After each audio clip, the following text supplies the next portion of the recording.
إن الله لا يغفر أن يشرك به ويغفر ما دون ذلك لمن يشاء ومن يشرك بالله فقد ضل ضلالا بعيدا. الحمد لله نحمده ونستعينه ونستغفره ونؤمن به ونتوكل عليه نعوذ بالله من شرور أنفسنا ومن سيئات أعمالنا أما بعد فإن خير الحديث كتاب الله وخير الهدي هدي محمد صلى الله عليه وسلم وشر الأمور محدثاتها وكل محدثة بدعة وكل بدعة ضلالة وكل ضلالة في النار. قال الله تعالى في القرآن المجيد وفي الفرقان الحميد أعوذ بالله من الشيطان الرجيم بسم الله الرحمن الرحيم يا أيها الذين آمنوا اتقوا الله حق تقاته ولا تموتن إلا وأنتم مسلمون. இந்த உலகத்தை படைத்து பரிபாலித்துக் கொண்டிருக்கும் ரஹ்மான் அல்லாஹ்விற்கே புகழ் அனைத்தும் உரித்தாக. மேலும் அவர் சாந்தியும் சமாதானம் பெருமானார் முஹம்மது ஸல்லல்லாஹு அலைஹி வஸல்லம் அவர்கள் மீதும் அவருடைய அடிச்சோற்றை அப்படியே பின்பற்றிய உத்தம சத்திய சஹாபாக்கள் மீதும் தாபஈன்கள் மீதும் தாபஈன்கள் மீதும் முக்கியமாக அமர்ந்து கொண்டிருக்கும் அல்லாஹ்வின் நல்லடியார்கள் மீதும் உலகத்தில் இருக்கும் அனைத்து முஸ்லிம்கள் மூமின்கள் மீதும் என் மீதும் என்றென்று சும்மா என்று கூறிய வண்ணம் இன்றைய ஜும்மாவை ஆரம்பிக்கின்றேன். கண்ணியத்திற்குரியவர்களே, அல்லாஹ்வின் நல்லடியார்களே, வல்ல ரஹ்மான் அல் மாலிக் என்று அழைக்கப்படக்கூடிய ஒரு பெயருக்கு சொந்தக்காரன். இந்த உலகத்திலே இருக்கக்கூடிய ஆட்சியாளர்களுக்கெல்லாம் ஆட்சியாளன் நம்முடைய இறைவன் அல் மாலிக். அல்லாஹ் தன்னுடைய திருமறையை சொல்கின்றான், குலில்லாஹும்ம மாலிகல் முல்க். நபியை நீங்கள் கூறுவீராக, யா அல்லாஹ், நீங்களே அதிபதியாவீர்கள். இந்த உலகத்தில் இருக்கக்கூடிய அனைத்து ஆட்சிக்கும் அனைத்து ஆட்சியாளர்களுக்கும் மாலிகல் முல்க். மேலும் துக்தில் முல்க மன் தஷா, நீ கொடுப்பாயாக ஆட்சியை யாருக்கு நீ நாடுகிறாயோ, யாரை நீ விரும்புகிறாயோ அவர்களுக்கு நீ கொடுப்பாயாக. வதன்சிஉல் முல்க மிம்மன் தஷா, நீ எடுத்துக்கொள்வாயாக யாரை நீ நாடுகிறாயோ அவர்களிடத்திலிருந்து பிடுங்கிக் கொள்வாயாக. மேலும் வதுஇஸு மன் தஷா, நீ அவர்களுக்கு யாருக்கு நாடுகிறாயோ அவர்களுக்கு நல்ல ஒரு மரியாதையான அந்தஸ்தை கொடுப்பாயாக. மரியாதைக்குரிய இடத்திலே அந்தஸ்தில் அவர்களை வைப்பாயாக. வதுஸில்லு மன் தஷா, மேலும் யாரை நீ நாடுகிறாயோ அவர்களை மரியாதை குறைவாகவும் நடத்துவது உங்கள் கையில் தான் இருக்கிறது. எல்லா சக்தியும் அல்லாஹ்விடத்தில் தான் இருக்கிறது. அதைத் தொடர்ந்து பியதிக்கல் ஹைர், அனைத்து நன்மைகளும் அல்லாஹ்வுடைய கையில் இருக்கிறது. அல்லாஹ்வை பற்றி இன்னக அலா குல்லி ஷைஇன் கதீர், ஒவ்வொரு செயலின் மீதும் செய்வதற்கான சக்தி உரியவன் இறைவன் மட்டும். அதை தவிர யாரும் இதை நடத்தி காட்ட முடியாது. அந்த அளவிற்கு சக்தி வாய்ந்தவன், வல்லமை பெற்றவன் இறைவன். கண்ணியத்திற்குரியவர்களே, அல்லாஹ்வின் அடியார்களே, நியாயமாக அநீதி இல்லாமல் இந்த உலகத்திலேயே ஒரு சிறந்த ஆட்சியாளன் இருக்கிறான் என்றால் அது அல்லாஹ் மட்டும்தான். எந்த அளவிற்கு அநீதி இருக்காது என்றால் அல்லாஹ் தன்னுடைய திருமறையில் சொல்கின்றான், லா யுظلمون فتيلا உலகிலும் சரி மறுமையிலும் சரி பேரித்தம்பலம் விதையில் இருக்கும் ஒட்டி இருக்கும் அந்த தோல் அளவிற்கு கூட யாரின் மீதும் அநீதம் நிறுத்தப்படாது, யாருக்கும் அநியாயம் செய்யப்படாது, அநீதம் இழைக்கப்படாது. எப்படிப்பட்ட எந்த அளவிற்கு பேரித்தம்பலம் விதையில் இருக்கக்கூடிய அந்த மேலே படர்ந்து ஒட்டி இருக்கக்கூடிய அந்த தோல் ஃபத்தீல், அந்த தோலின் அளவுக்கு கூட யார் மீதும் அநியாயம் நடக்காது. உலகாட்சியோ நிச்சயமாக நியாயமாகத்தான் இருக்கும் என்றால் அது வாய்ப்பு இல்லை. எப்படியெல்லாம் யாரெல்லாம் விரும்புகிறார்களோ அதுபோன்று அமைவது மிகவும் கடினம்.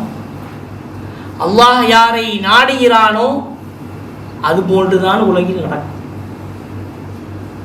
ஒரு மரத்தில் பலாயிரம் கிளைகள் இருக்கி அந்த பலாயிரம் கிளைகளில் பல லட்சம் இலைகள் இருக்கிறது. அந்த பல லட்சம் இலைகளில் ஒரு இலை உதிர்வது என்றாலும் அது அல்லாஹ்வுடைய நாட்டத்தால் தான் உதிரும். அதற்கு இலை உதிர் காலம் வந்துவிட்டது, எல்லோரும் உதிர ஆரம்பித்து விடுகிறார்கள் என்றால் கிடையாது. அந்த காலத்தை கொண்டு வருவதும் இறைவன் தான். அந்த காலம் வருவதும் இறைவனுடைய நாட்டத்தில் தான். எப்படி வெயில் காலம், மழைக்காலம், குளிர்காலம் என்ற விஷயங்கள் எல்லாம் உலகத்தில் மாறி மாறி வந்து கொண்டிருக்கிறதோ அதுபோன்றுதான் இலையுதிர் காலம். அந்த காலம் வந்து அல்லாஹ்வுடைய நாட்டம் வந்து உதிரக்கூடிய நிலையில் இருக்கக்கூடிய இலைகள் மட்டும்தான் உதிரும். மரங்களில் இருக்கக்கூடிய எல்லா இலைகளும் உதிர்ந்து விடாது, சில மரங்களை தவிர. அதை நாம் பல ஆண்டுகளாக நம்முடைய வாழ்க்கையிலே நாம் நிறைய விஷயங்களை பார்த்து கொண்டுதான் இருக்கிறோம். நடக்கக்கூடிய விஷயங்கள் எல்லாம் அல்லாஹ்வுடைய பார்வையில் இல்லாமல் அல்ல. அது அநியாயமாக இருக்கட்டும், உலகத்தில் நடக்கக்கூடிய அட்டுழியமாக இருக்கட்டும், உலகத்தில் நடக்கக்கூடிய அக்கிரமமாக இருக்கட்டும், எதுவாக இருக்கட்டும், எல்லாம் அல்லாஹ்வுடைய பார்வையில் நடந்து கொண்டுதான் இருக்கிறது. அல்லாஹ் அதை பார்த்து கொண்டுதான் இருக்கிறான், பார்க்கவில்லை என்று அல்ல. அதற்கு நிச்சயமாக பதிலும் அல்லாஹ் தருவான்.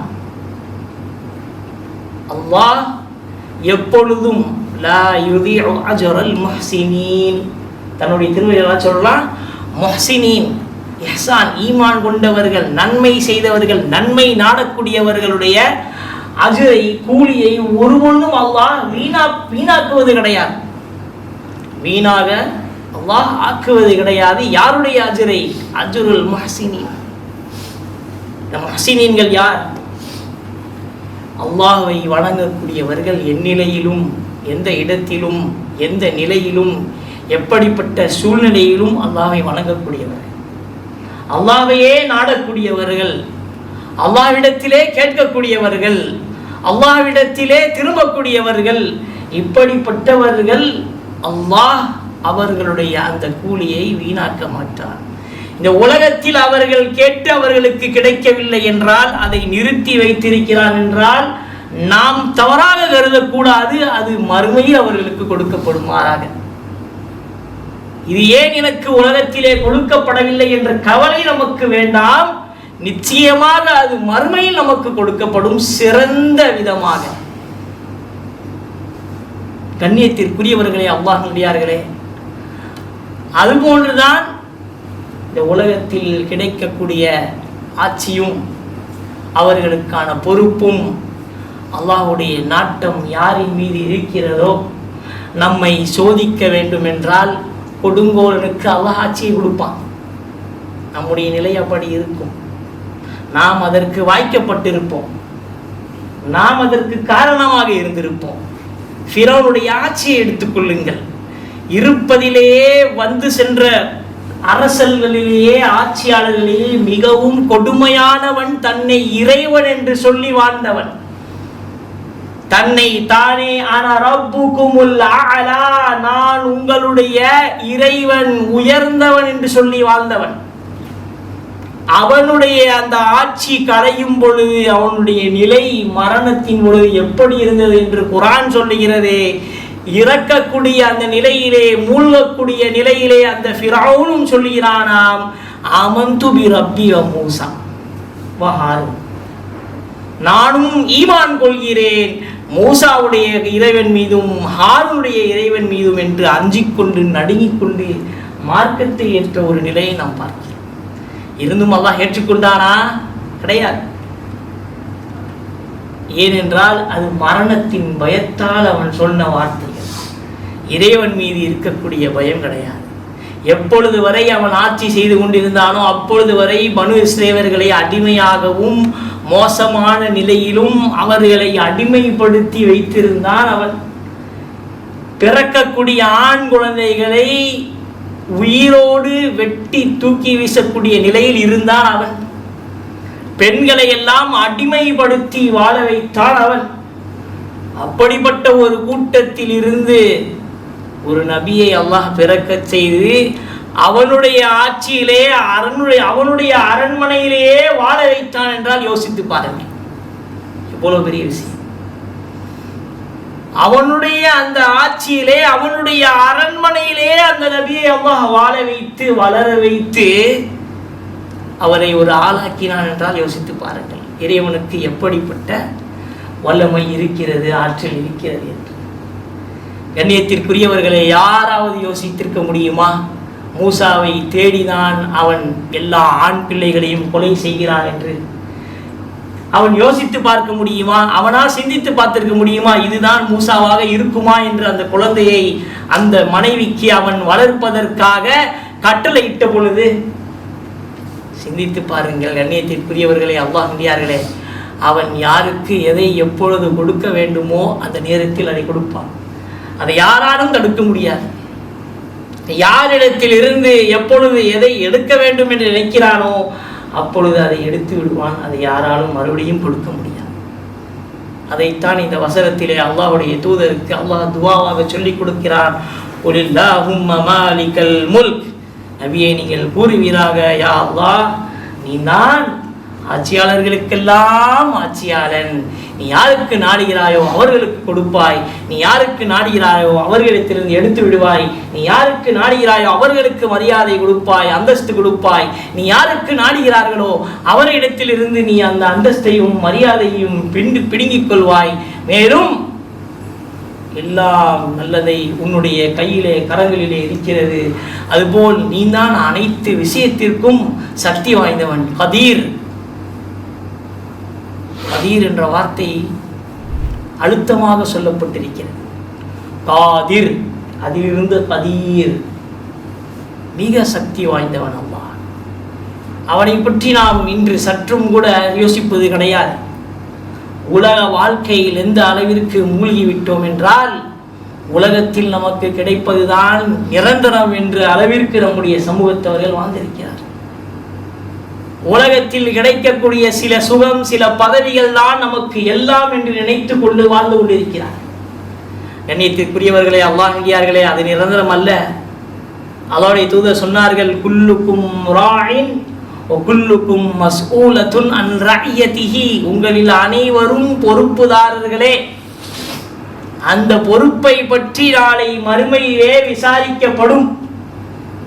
இந்த உலகத்தில் கொடுக்கப்படக்கூடிய பதவியாக இருக்கட்டும், நமக்கு என்ன பொறுப்பாக இருக்கட்டும், எல்லா விதத்திலும் நாம் ஒரு பொறுப்பாளர்கள் தான். அதை பற்றி நாளை அல்லாஹ்விடத்திலே பதில் சொல்லியாக வேண்டும். ஒரு குடும்பத்தில் நாம் ஒரு தந்தையாக ஒரு மிகப்பெரிய பொறுப்பாளர்கள்.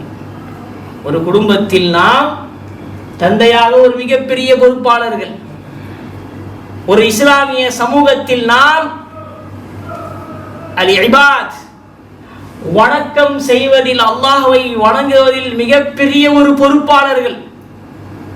அந்த பொறுப்புக்கெல்லாம் நாம் நாளை பதில் சொல்லியாக வேண்டும். கடமைகள், உரிமைகள் என பல விஷயங்களை அல்லாஹ் நமக்கு சூழ்ந்து வைத்திருக்கிறான் என்றால் அதிலிருந்து மனிதன் ஓடுவதற்காக, தப்பிப்பதற்காக அல்ல. அதை நிறைவேற்றி ஒரு முழு முஸ்லிமாக, முழு மூமினாக ஒரு உரிமையை, கடமையை சிறந்த முறையிலே அவன் கடமையாற்றி அதன் போல் வாழ்ந்து இறப்பதற்காகத்தான். இந்த வசனத்தில் தொடர்ந்து அல்லாஹ் சொல்கின்றான், பகலையும் இரவையும் மாறி மாறி அல்லாஹ் என்ன செய்யறான், கொண்டு வரான். இரவின் நேரத்திலே பகலை அடைக்க செய்கிறான். இரவு வந்த உடனே பகல் மறைஞ்சிருது. பகல் வரும்பொழுது இரவு மறைஞ்சிடும். அதுபோல அல்லாஹ் ஒரு மரணம் ஏற்பட செய்வதும் அவன்தான், மேலும் அதிலிருந்து உயிர்ப்பிக்க செய்வதும் அவன்தான். மறுமை நாளன்று மரணித்தவர்கள் எழுந்துவார்கள், எழுந்து கொண்டு அல்லாஹ்விடத்திலே நோக்கி செல்வார்கள் என்ற விஷயத்தை அல்லாஹ் தெளிவாக சொல்லியிருக்கிறான். இவ்வளவு ஆற்றல் உடையவன் இந்த உலகத்தில் நடக்கக்கூடிய அநீதியை அவன் தட்டி கேட்பதற்கு எவ்வளவு நிமிடம் சொல்லுங்க. நிச்சயமாக அவன் இடத்தில் அதற்கு சக்தி உண்டு.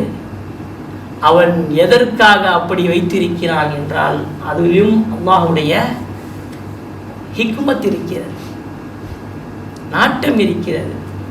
நமக்கான தேடுதல்கள், வாய்ப்புகளை அல்லாஹ் இன்னும் கொடுத்து கொண்டே இருக்கிறான். நம்மில் இருந்தவர்கள் ரமதானுக்கு பிறகும் நிறையவர்கள் இறந்தார்கள் தான். நேற்றைய தினம் கூட ஒரு சகோதரர் இறந்ததுதான். இப்படி நிறைய இறப்பு செய்தியெல்லாம் நாம் இன்னும் வரை கேட்டுக்கொண்டுதான் இருக்கிறோம், இன்று வரை கேட்டுக்கொண்டுதான் இருக்கிறோம்.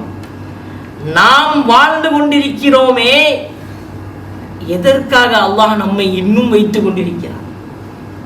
எந்த ஒரு நோக்கம் இல்லாமலும் ஒருவரை அல்லாஹ் வாழ வைக்க மாட்டான். அவருடைய நேரம் வந்து விட்டது என்றால் அழைத்து விடுவான்.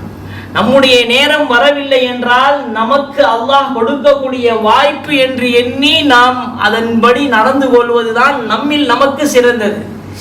இல்லை, நாம் வாழுகிறோமே, மரணம் வரும்பொழுது பார்த்துக்கலாம், மறுமை நேரத்திலே, மரணம் நேரத்திலே நாம் பார்த்து கொள்ளலாம், அந்த நேரத்திலே யாராவது கலிமா ஓத சொல்லி நாம் கலிமா ஓதி சொர்க்கத்தை அடைந்து விடலாம் என்று எண்ணுகிறோம். நிச்சயமாக கிடையாது. அல்லாஹ்வுடைய தூதர் ஸல்லல்லாஹு அலைஹி வஸல்லம் அவர்கள் மரண படுக்கையில் இருக்கும் பொழுது தொழுகையை மறவாதவர்கள். யோசிங்க, தொழுகையை மறவாதவர், அது மிகப்பெரிய ஒரு கடமை. ஆட்சி அமைக்கிறது 5 வருஷத்துக்கு ஒரு நாள், ஒரே ஒரு நாள். அந்த ஒரு நாள் என்ற கடமையை நிறைவேற்றுவதற்காக நேரம் ஒதுக்கி நம்முடைய மக்கள் என்ன செய்கிறாங்க, எங்கெங்கிருந்தோ வராங்க. பாராட்டத்தக்க விஷயம்தான். ஆனால் வீட்டுக்கு பக்கத்தில் பள்ளிவாசல் இருந்து பள்ளிக்கு போகாமல் இருக்காங்க, அது பாராட்டத்தக்க விஷயமா? ஒரு நாளுக்கான கடமையை நிறைவேற்றுவதற்காக, விருப்பத்திற்குரிய ஆட்சியாளரை தேர்ந்தெடுப்பதற்காக நாடு கடந்து கடல் கடந்து எவ்வளவோ தூரத்திலிருந்து வந்து மக்கள் அதில் ஆர்வம் செலுத்துகிறார்கள். பாராட்டக்கூடிய விஷயம்தான் இது. மனிதனுடைய கடமை, உரிமை. ஏனென்றால் அவன் நாட்டினுடைய குடிமகனாக இருக்க வேண்டும் என்றால் இது செய்ய வேண்டும். அதற்கு பிறகு அவன் அதை செய்யவில்லை என்றால் அவனுக்கு வாழ்வது கடினமாகிவிடும் இந்த நாட்டில். ஆனால் மறுமையில் நாம் வாழ வேண்டுமா இல்லையா? சொர்க்கத்தில் நிரந்தரமான வாழ்க்கை நமக்கு வேண்டுமா இல்லையா? அதுதானே உண்மையான வாழ்க்கை. இந்த உலகம் என்பது நிரந்தரம் கிடையாதே. அந்த மறுமையில் நாம் சிறந்த வாழ்க்கையை அமைக்க வேண்டும் என்றால் இந்த உலகத்தில் நமக்கு என்ன வட்டறைகள் கொடுக்கப்பட்டிருக்கிறதோ, என்ன சட்டங்கள் ஷரியத்துகள் நமக்கு வழங்கியிருக்கிறதோ அதை நாம் அமல் செய்தால்தான் அந்த மறுமையில் சிறந்த முறையில் வாழ முடியும். அல்லாஹ்வுடைய தூதர் இந்த துஆவை கேட்க சொன்னார்கள், ரப்பனா ஆத்தினா ஃபித் துன்யா ஹஸனத்தன் வ ஃபில் ஆখিরাতি ஹஸன் வ கினா அஸாபன். எதற்காக இந்த துஆ கேட்க சொன்னாங்க? இந்த உலக வாழ்க்கையில நாம் ஆடம்பரத்தை விரும்பி வாழ்வதற்காகவா? இந்த உலக வாழ்க்கையில் நாம் தொழுகாமலேயே சிறப்பான வாழ்க்கையை நமக்கு அமைத்து தருவதற்காகவா? கிடையாது. இந்த உலக வாழ்க்கையிலும் அல்லாஹ்வுடைய தூதர் ஹசனா என்று சொன்னார்கள் என்றால் நிம்மதியான ஒரு இபாதத்தான ஒரு வாழ்க்கையை விரும்பினார்கள் அல்லாஹ்வுடைய தூதர் ஸல்லல்லாஹு அலைஹி வஸல்லம். அதை மனதில் வைத்து தான் அல்லாஹ்வுடைய தூதர் ஸல்லல்லாஹு அலைஹி வஸல்லம் அவர்கள் உலகத்திலும் இறைவா ரப்பே, நம்முடைய இறைவனே, நமக்கு ஒரு சிறந்த வாழ்க்கையை நீ அமைத்து தருவாயாக, மறுமையையும் சிறப்புப்படுத்துவாயாக. இதற்கெல்லாம் காரணம் வகினா அஸாபன்னார், அந்த படைத்து வைத்த நரக வேதனையிலிருந்து எங்களை காப்பாற்றுவாயாக. அப்போ உலக வாழ்க்கையும் சிறப்பாக்குவதற்கு காரணம் நரகத்திலிருந்து பாதுகாக்கிறதுக்கு தான். மறுமை வாழ்க்கையும் சிறப்பாக்குறதுக்கு காரணம் நரகத்திலிருந்து பாதுகாப்பதற்கு தான். ஆனால் நம்முடைய சமுதாயத்தவர்களுக்கு அது புரியலை, நம்முடைய சமூகத்தவர்களுக்கு அது புரியவில்லை. எவ்வளவு உணர்ச்சி வசப்பட்டு எவ்வளவு ஆர்வத்தோடு இந்த ஒரு கடமையை நிறைவேற்றுவதற்காக மனிதர்கள் துடித்தார்களோ, ஒருவேளை தொழுவதற்கு நம்முடைய சமுதாயம் அப்படி துடிக்கிறதா?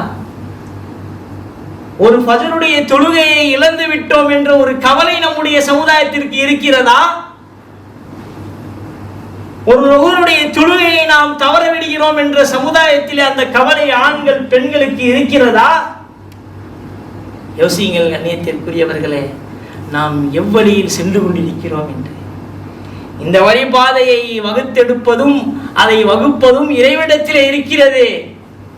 நாம் என்னத்தான் கடமையை நிறைவேற்றினாலும் தேர்ந்தெடுக்கக்கூடியவன் அவன். ஆனால் நம்மை நாளை மறுமையிலே நாம் செம்மைப்படுத்திக் கொள்ள வேண்டும் என்றால் அது நம்மகிட்ட தான் இருக்கு. யாரும் நமக்கு ஓட்டு போட்டு ஜெயிக்க வச்சு சொர்க்கத்தை அனுப்ப மாட்டாங்க. இந்த பாய்க்கு ஓட்டு போடுங்க, இவர் நம்ம கூட இருந்தார், நம்மளுடைய ஏரியாவில் தான் இருந்தார், மொஹல்லா வாசி, நம்ம ஆஃபீஸில் நம்மளோட கலீக் இவர், இந்தாங்க நன்மையை நான் உங்களுக்கு கொஞ்சம் தரேன், எடுத்துக்கோங்க, சொர்க்கத்துக்கு போங்க. யாருமே தர மாட்டாங்க. பெத்த அப்பனால கூட அன்னைக்கு என்ன செய்ய முடியாது, மறுமையில் நன்மையை கொடுக்க முடியாது. ஓடுவான். அல்லாஹ் சொல்றான், அந்த நாள் எப்படி இருக்கும்? அந்த நாள் சகோதரனை விட்டு சகோதரன் ஓடுவான். தந்தையும் தாயும் பிள்ளைகளை விட்டு ஓடுவார்களாம். உயிராக இருந்த நேசித்த மனைவியும் அந்த இடத்தில் உங்களை விட்டு ஓடுவாள். அப்படிப்பட்ட ஒரு நிலையிலே மனிதன் யார்கிட்ட போய் நிற்பான் தெரியுமா? கடைசியில அல்லாஹ். அந்த இறைவனும் நாளை மறுமையிலே நமக்கு கைவிட்டு விட்டால், ஆட்சியாளனுக்கெல்லாம் ஆட்சியாளர் இருக்கக்கூடிய அல்லாஹ் நாளை மறுமையிலே நீ உலகத்தில் தொழுகவில்லை, உலகத்தில் என்னை சரியாக வணங்கவில்லை, என்னை நீ கண்டுகொள்ளவில்லை, குர்ஆனை ஓதவில்லை, தொழுகவில்லை, என்னை மறந்து வாழ்ந்தாய், யாரை முன்மாதிரியாக எடுத்துக்கொள்ள வேண்டுமோ அவரை முன்மாதிரியாக எடுத்துக்கொள்ளாமல் உனக்கு தோன்றியதை போல் உனக்கு மனதில் பட்டவர்களை எல்லாம் நீ முன்மாதிரியாக எடுத்துக்கொண்டு அவர்களுடைய செயல்களை எல்லாம் நீ செய்து கொண்டு வாழ்ந்தாயே, இன்று நான் உன்னை மறக்கிறேன் என்று அல்லாஹ் சொல்லுவான். அப்ப அங்க யார் கை கொடுப்பாங்க? நம்ம யாரை இந்த உலகத்தில் விரும்பணுமோ அவங்க கை கொடுப்பாங்களா? நம்ம யாரை இந்த உலகத்தில் ரோல் மாடலா எடுத்துக்கொண்டோமோ அவங்க நமக்கு கை கொடுப்பாங்களா? யாரை நாம் இந்த உலகத்திலே மிகப்பெரிய அந்தஸ்து கொடுத்து அவர்களோடு சேர்ந்து அவர்களை பின்பற்றினோமோ அவர்கள் நமக்கு நாளை மறுமையிலே கை கொடுப்பார்களா? கிடையாது, அல்லாஹ்வை தவிர. அதனால் யாரும் நம்மை காப்பாற்ற முடியாது.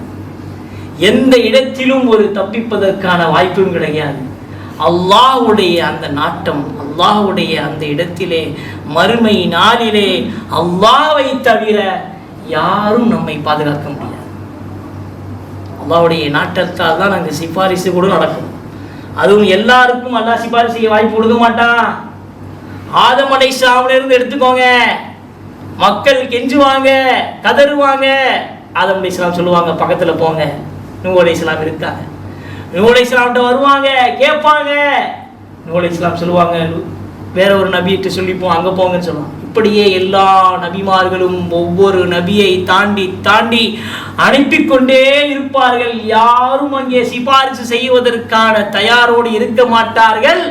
அல்லாஹ்வுடைய தூதரிடத்திலே வந்ததற்கு பிறகு அல்லாஹ்வுடைய நாட்டம் வரும். அப்பொழுதுதான் அவர் வாயை திறப்பார். இப்ப யோசிங்க, இந்த உலகத்திலேயே நாம் இருக்கும் பொழுது நம்முடைய உறவினர்கள் நமக்கு சப்போர்ட் செய்யலன்னா எவ்வளவு கோவம் வருது. நாளைக்கு அல்லாஹ் நமக்கு சப்போர்ட் செய்யலனா, உற்றார் உறவினர்கள் உங்களை இந்த உலகத்திலே கைவிட்டு விட்டால் பேசக்கூடிய வார்த்தைகள் என்னென்ன இருக்கிறது. உறவினர்கள்லாம் தேவையில்லை, இவங்க காசு இருக்கும் போது வருவாங்க, காசு இல்லாத போது விட்டுருவாங்க, அது இது இதுன்னு எதோ சொல்றோம். நாளைக்கு மறுமையில நம்மள்கிட்ட இபாதத்து இல்லாம நாங்க போய் அங்க நிற்கும் பொழுது, நன்மையே இல்லாம அல்லாஹ்ட்ட போய் நிற்கும் பொழுது, அல்லாஹ் நம்மை விட்டு விட்டால் நம்ம எதுவுமே சொல்ல முடியாது. அந்த நிலைக்கு நம்ம அங்க இருப்போம். முஃப்லிஸ் யார் என்று சஹாபாக்கள்கிட்ட அல்லாஹ்வுடைய தூதர் கேட்டாங்க. முஃப்லிஸ் யார்? முஃப்லிஸ் என்றால் யாசிப்பவன் யாருன்னு கேட்டாங்க. சஹாபாக்கள் சொன்னார்கள், மல்லா தீனாரா வலா திர்ஹம். யாரிடத்திலே தீனார் திர்ஹம் இல்லையோ அவர்தான் முஃப்லிஸ் யா ரசூலுல்லாஹ் என்று சொன்னார். அப்பொழுது அல்லாஹ்வுடைய தூதர் சொன்னார்கள், என்னுடைய சமூகத்திலே அவன் கிடையாது முஃப்லிஸ், தீனார் திர்ஹம் இல்லாதவன் முஃப்லிஸ் கிடையாது.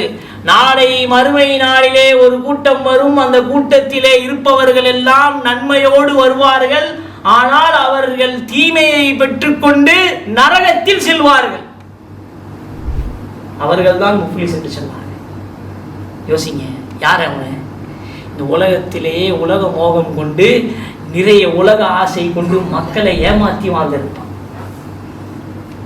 மக்களுடைய ஹக்க பிடுங்கி வாழ்ந்திருப்பான், பொறுப்பிலே இருந்து கொண்டு ஏமாற்றத்திலே மக்களை வைத்து மக்களிடத்தில் இருந்து நிறைய விஷயங்களை பறித்து வாழ்ந்திருப்பான்.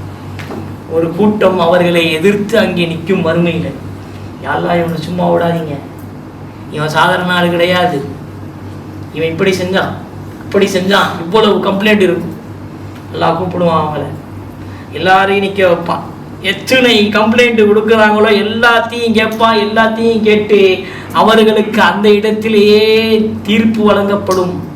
அவனிடத்திலே இருக்கக்கூடிய நன்மைகள் எல்லாம் எடுத்து இவர்களுக்கு கொடுக்கப்படும். நன்மை காலியாகிட்டே போகும். நன்மையெல்லாம் காலியானதுக்கு பிறகு தீனியை வச்சு நிற்பான். இன்னும் சில பேர் அவரை பற்றி சொல்வதற்காக இருப்பார்கள்.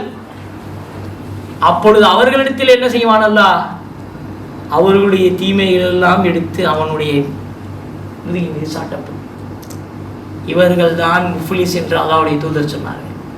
நாளைக்கு மறுமையிலே என்னுடைய சமூகத்தில் சார்ந்த முஸ்லிம் முஃப்லிஸ் யார்? இவன் தான் நன்மையோடு வருவான், செல்லும் பொழுது தீமைகளை அள்ளிக்கொண்டு நன்மையெல்லாம் இழந்து நரகத்திற்கு செல்வான். யோசிங்க, சம்பாதிச்ச காசுலாம் ப்ளஸில் போய்கிட்டு இருக்கும்போது திடீர்னு ஒரு நாள் பேங்க் திவாலி ஆகி மைனஸில் வந்துடுச்சுன்னா என்ன ஆகும்? ஹார்ட் அட்டாக் வந்துடும். சில பேருக்குலாம் வாழ்க்கையே தொலைச்சிட்டோம்னு தோணும். அதை விட படு மோசமான நிலை மறுமையில் அங்கே இருக்கும். இவ்வளவு கணக்கான நன்மைகள், தொழுகைகள், ஹஜ்ஜு, உம்ராக்கள் எவ்வளவோ சேர்த்துட்டு போவான். மலைகளுடைய அளவுக்கு நன்மைகளை சேர்த்து எடுத்துட்டு போவான். ஆனால் அந்த நன்மைகள் எல்லாம் பிச்சு பிச்சு எல்லாம் மற்றவங்களுக்கு தருவாங்க. அவன் அப்படி செய்தான் உலகத்திலே மற்றவர்களுக்காக. வெறுமனே இபாதத்துசாலியாக இருந்தது நன்மைக்கு. நாளைக்கு அந்த நன்மைகளை வச்சு நம்ம தப்பிக்க முடியாது. இன்னும் நிறைய நன்மைகள் நாம் செய்ய வேண்டும். அது மக்களிடத்திலே நல்லவர்களாக நல்ல முறையிலே நடந்து கொள்வதிலும் நன்மை இருக்கிறது. நீங்கள் பேசக்கூடிய ஒரு வார்த்தை நல்ல வார்த்தை என்றால் அல்லாஹ்வுடைய தூதர் சொன்னார்கள், அது சதகாவாகும். அதுவே ஒரு தீய வார்த்தை என்றால் ஒரு பாவம். அதற்கு தான் அல்லாஹ்வுடைய தூதர் சொன்னார்கள், ஃபல்யகுல் ஹைரன், நீங்கள் பேசினால் நன்மையை பேசுங்கள், அவு லியஸ்முத், இல்லை என்றால் வாயை மூடிக்கொள்ளுங்கள் என்று சொன்னார். நீங்கள் பேசக்கூடிய நிலை இருக்கிறது என்றால் ஏதாவது இடத்துல நல்லதை பேசுங்கள். நல்லதை பேச முடியவில்லை, சைத்தானுடைய அந்த சிந்தனையோடு கெட்டதை வைத்திருக்கிறீர்கள், மனசிலே இருக்கிறது என்றால் ஃபல்யஸ்முத், நீங்கள் வாயை மூடிக்கொள்ளுங்கள் என்று சொன்னார். அமைதி பெறு, அந்த இடத்துல அமைதியை பேணிக்கொள்ளுங்கள் என்று சொன்னார்கள் அல்லாஹ்வுடைய தூதர் ஸல்லல்லாஹு அலைஹி வஸல்லம். அப்படி மனிதன் இந்த உலகத்தில் வாழ்ந்துட்டா யோசிங்க, இந்த புறம்ன்ற ஒரு விஷயமே இருக்காது. இந்த கோழி மூட்டுதல் புறம் என்ற விஷயமே இந்த உலகத்தில் இருக்காது. ரொம்ப மோசமான விஷயம். ஒருவரை பற்றி பேச வேண்டும் என்றால் மனிதன் துடிப்பான். அதுவே அவனை பற்றி பேச வேண்டும் என்றால் அவனுக்கு வராது. ஒருவரை பற்றி பேச வேண்டும் என்றால் முதல் சஃப்ல வந்து நிற்பான். அவர் இப்படி, இவர் அப்படி, இவர் இப்படி, இவர் இப்படிப்பட்டவன் அப்படிப்பட்டவன் என்று எல்லாத்தையும் சொல்லுவான். உன்னை பற்றி சொல்லுப்பா, இன்டர்வியூவில் கூட டெல் மீ அபவுட் யுவர் செல்ஃப்னா சொல்ல மாட்டான். தெரியாது, அவனுடைய நிலையை அவனுக்கு தெரியலை. ஆனால் மற்றவர்களை பற்றி பேச துடிப்பது நம்முடைய சமூகத்தில் இன்னைக்கு அதிகமாக இருக்கு. அவருடைய தூதர் சொன்னாங்க, அதுக்கு தான் சிறந்ததா ஃபல்யகுல் ஹைரன், சொன்னால் நல்லதை சொல்லு, இல்லைன்னா வாய முடிக்கும்னு சொன்னாங்க. இதை விட சிறந்த விஷயம் என்னமா இருக்கு சொல்லு. அப்படிப்பட்டவன் தான் நாளைக்கு முஃப்லிஸ் ஆவான். மற்றவர்களை பற்றி குறை புறம் எல்லாம் பேசி பேசி இஸ்லாமிய சமூகத்தின் சகோதரர்களை எல்லாம் தவறாக பேசி அவர்களிடையே இருக்கக்கூடிய நன்மைகளை எல்லாம் அதிகப்படுத்துவான். இவன்கிட்ட இருக்கிற நன்மையை வந்துட்டு இருப்பான், அவங்களுடைய நன்மையை கூட்டுவான். அதுதான் நாளைக்கு மறுமையில் நடக்கும். அவர்களுடைய பாவங்கள் எல்லாம் இவன் சுமக்க ஆரம்பிப்பான். அவர்களை விட முஃப்லிஸ் இந்த உலகக்கூடிய நிலையில் நாம் பார்த்தோம். ஆகவே கண்ணியத்திற்குரியவர்களே, அல்லாஹ்வின் நல்லடியார்களே, நமக்கு கிடைக்க இந்த வாய்ப்பு நாம் நன்றாக பயன்படுத்த வேண்டும் என்றால் அல்லாஹ் நம்முடைய படைத்த நோக்கம் என்ன, அதை நாம் புரிந்து கொண்டு சிறந்த ஒரு முஸ்லீமாக மூமினாக வாழ வேண்டும் தான் அல்லாஹ்வுடைய நோக்கம். அல்லாஹ் நாம் அனைவருக்கும் இந்த நோக்கத்தை கொண்டு படைத்திருக்கிறானோ அதை புரிந்து கொண்டு ஒரு சிறந்த முஸ்லீமாக மூமினாக நமக்கு எடுக்கப்பட்ட உரிமைகளையும் கடமைகளையும் நிறைவேற்றி ஒரு சிறந்த மூமினாக வாழ்ந்து செல்வதற்கு அல்லாஹ் நமக்கு அருள் புரிவானாக. இந்த உலகத்திலே நடக்கக்கூடிய அநியாயங்கள், அட்டூழியங்கள், அக்கிரமங்களை எல்லாம் அல்லாஹ் பார்த்து கொண்டிருக்கிறான். அதற்கான முடிவுகளை அல்லாஹ் எடுப்பானாக.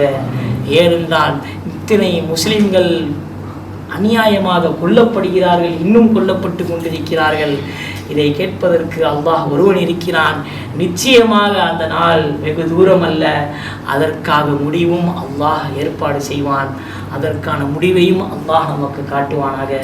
இந்த உலகத்திலே இருக்கக்கூடிய நாம் வாழும் வரை தொழுகையை மறக்காமல், இபாதத்தை மறக்காமல், குர்ஆன் ஓதுவதை மறக்காமல் தொடர்ந்து இந்த அமல்களை செய்வதற்கு அல்லாஹ் நமக்கு அருள் புரிவானாக. ஆமீன். அல்ஹம்துலில்லாஹி ரப்பில் ஆலமீன். அஸ்ஸலாமு அலைக்கும் வரஹ்மத்துல்லாஹி.